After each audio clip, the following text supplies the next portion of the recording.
ورسول الله صلى الله عليه وسلم يقول كل بدعة ضلالة.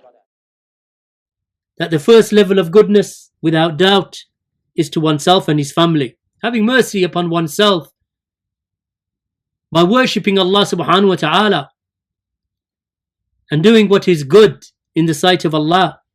And likewise for your family, for your children, for your parents, for your wife, for your brothers, for your sisters, your siblings, and so on.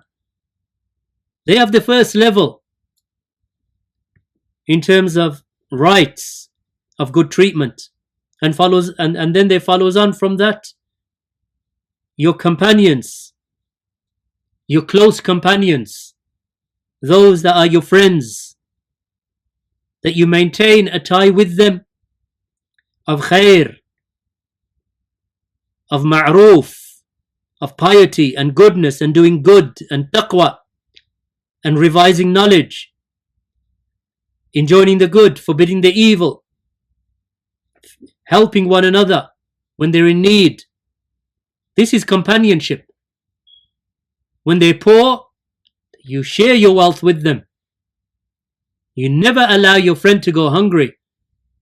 That you go and you say, I'm hungry, and then you enter a restaurant and you come out with food for yourself and your companion is just watching you eat. This is the thinking of the West, meaning the thinking of the kuffar. It is unimaginable in Muslim societies that is done. That two of you are walking on a path and you walk past a restaurant and one of you says, I'm hungry. So his companion says to him, okay. He said, let me just pop in and get some food. He goes in, gets some food, comes out, just food for himself. And then he sits there and he just eats it himself. Not offering anything and not even asking.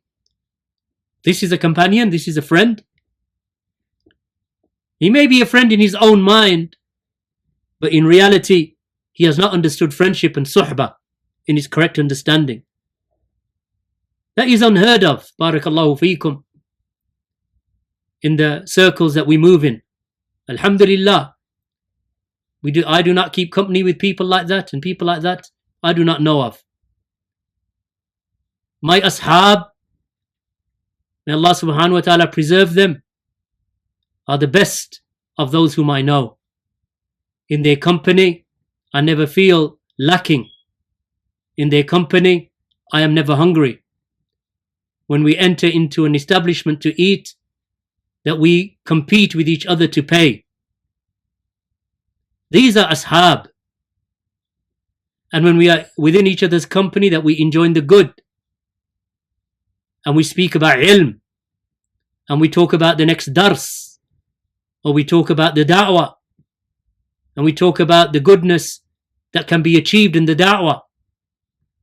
These are the types of companions that you need. Those companions when you are not well, that they offer you aid and help. And when you're away, you could leave the keys to your house, to your car, your bank card. You could leave all of that with them. And you could leave it with them for a year. And you'll return, and your possessions will either be as you left them or even better. These are ashab, barakallahu feekum. These are companions and these are friends.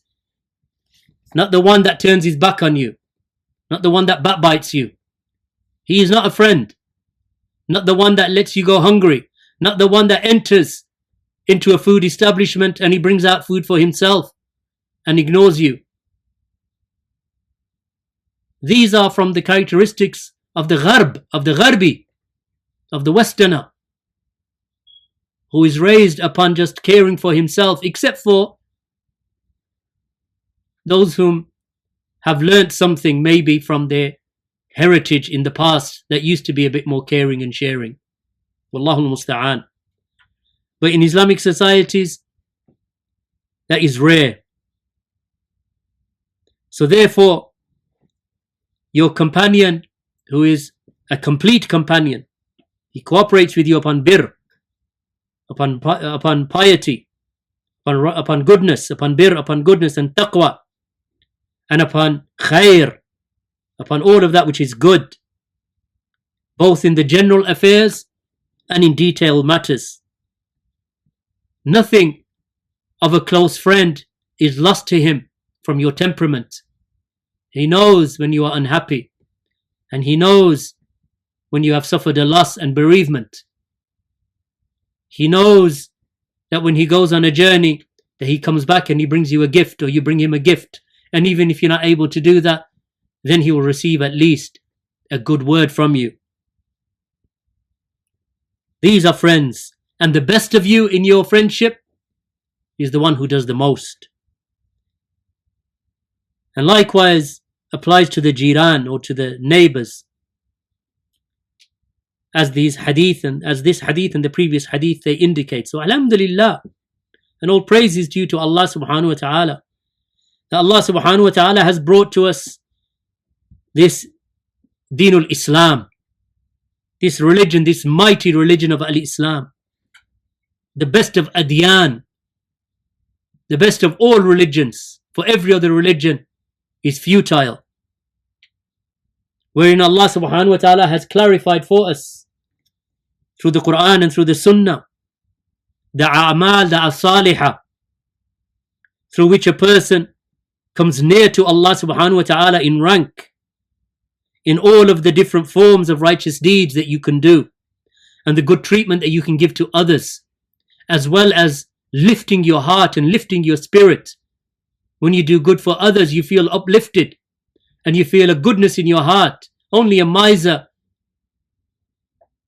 who is niggardly and wretched, that when he does good for others, he feels regret afterwards.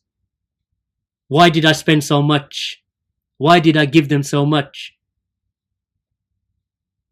As for the one who is open-hearted, and Allah has expanded his chest, and his soul is expansive, and his heart is big, then this one he gives, and he gives, and he gives, and he does not count. So you fulfill that which Allah has obligated upon you, and that which Allah subhanahu wa ta'ala has encouraged you with as a perfection and completion of your iman,